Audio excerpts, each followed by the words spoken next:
folks, Turbine Guy coming back at you with my Weasel Walsh timeline from the federal lawsuit I filed. This timeline is going to show you just some of the actions that Walsh has taken over the years before and after he was elected to the city council in regards to harassing me and my family. And you will find out exactly why the moniker Weasel Walsh is what we use around here. Now, what you see here is the Orono Citizen Mayor Walsh timeline I developed for the lawsuit, and I put this in right before I talk about Walsh's actions. Now, on the left side, you can see the purple. Those are all the actions before he was elected to the city council. And on the right side, in the brown, those are all the actions or some of the actions he took after he was elected to city council. There's two other colors on here. Green are actions I had taken during this time, and red are criminal prosecutions that Walsh was involved in. We'll examine this timeline from left to right, from 2010 to 2022, even though there's a few other actions outside of that. And we will see not only does Walsh increase his activities, but as his frustration grows, he gets more and more egregious and blatant with going after the Turbine Guy. Let's take a quick look at the activities of Walsh before he was elected to the council. It all started with Walsh signing a petition that the neighbors were circulating against me, my turbines, and my trying to go green on my property within state statute. That wasn't good enough for Walsh, so he had to go up to the city council and stand there during public comments and call me a child abuser, as if that had anything to do with going green and what we're doing on our property. Of course, that was the beginning of the lies from Walsh. And you got to understand, I had never met this guy before. I'd never shaken his hand. I had no idea who the heck he ever was. And this is how our relationship started. Him up at the city council meeting, labeling me as a child abuser when it just is not true. More actions. He wrote a letter to the editor campaign. Letter after letter after letter to different papers, as much as he could get published, denigrating me and my products.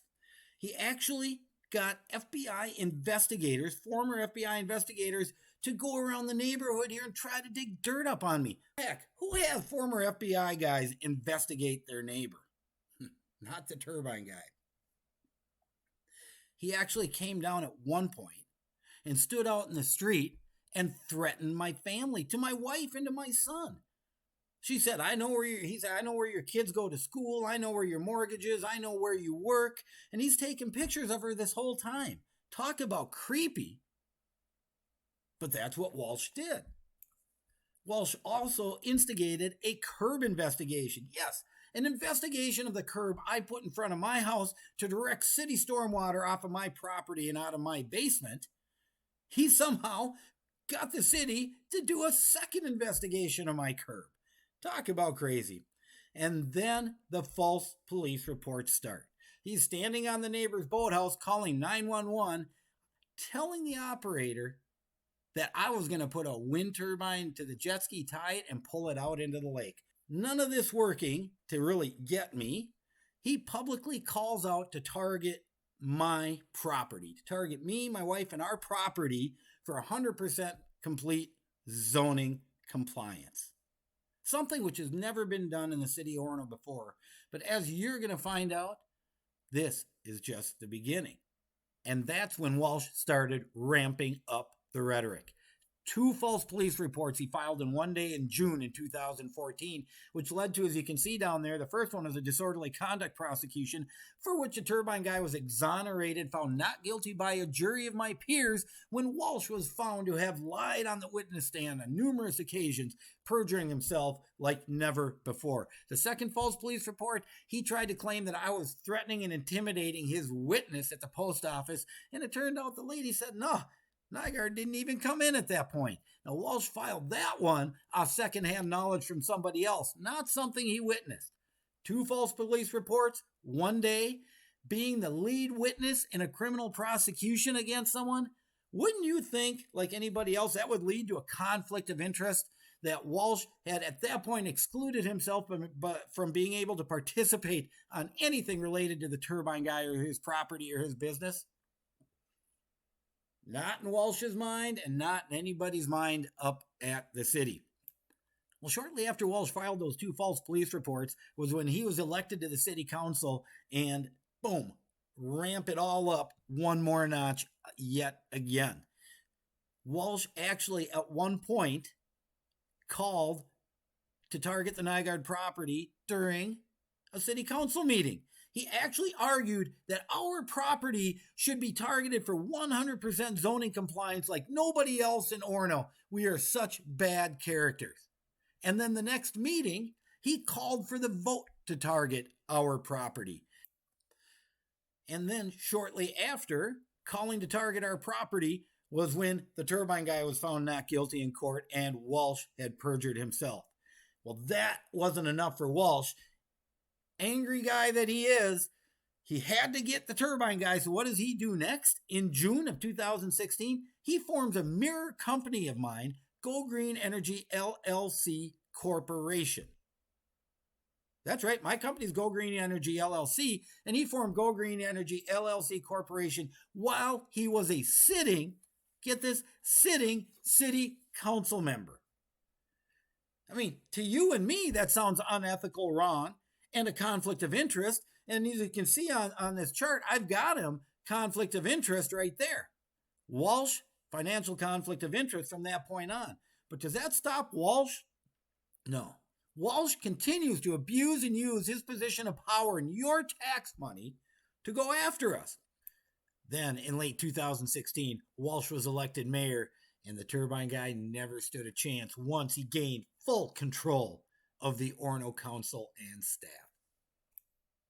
Shortly after forming GGE LLC Corporation, Walsh's mirror company of mine, and the disorderly conduct charges being dismissed, Walsh participated in a quid pro quo where the neighbor would sue the city and the city would sue us.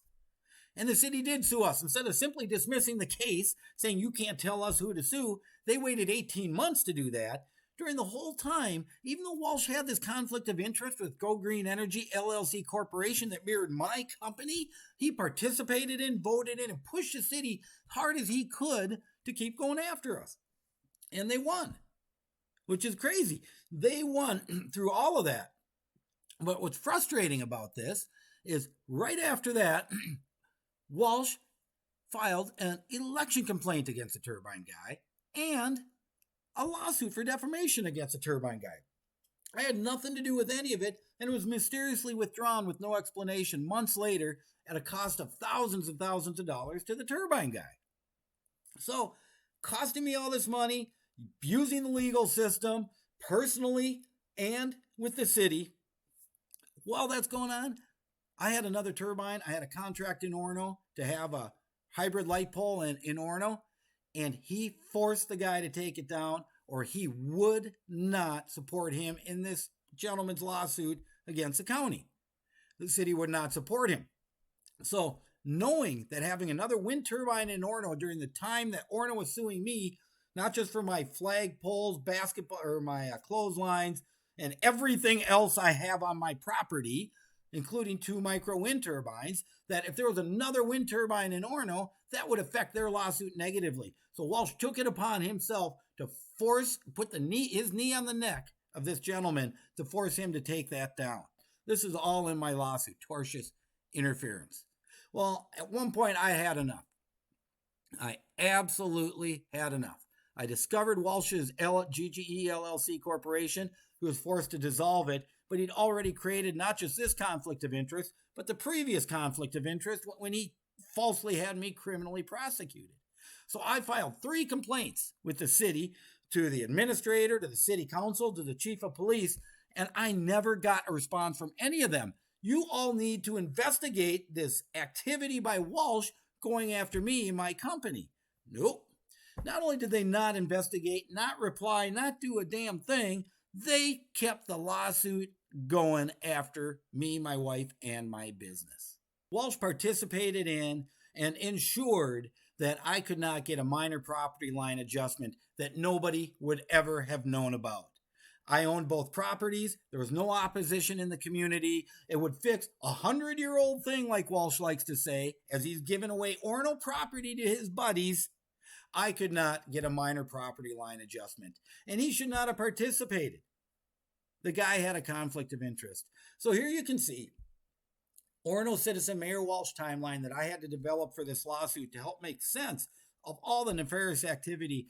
And you know, I challenge you to take a few minutes and just shut this off, hit pause, and just read through all these little things I have here. And remember, this is only a small part of it, and this is only what he was doing to the Turbine guy and family at the time. Because Walsh is not a one person offender, in my opinion. Walsh does this to who he doesn't like. And I think we've seen that in recent City Hall meetings. There you have it, folks. This is what the Turbine guys had to live with. I have no idea who Walsh is. I've never met him, sat down and had a beer, or you know what? They've never invited us to the block parties. This is what I've had to live with. Hopefully, nothing like this ever happens to any of you. And this is why I filed this lawsuit, because I have to bring to light who and what Walsh is. Turbine guy, signing off.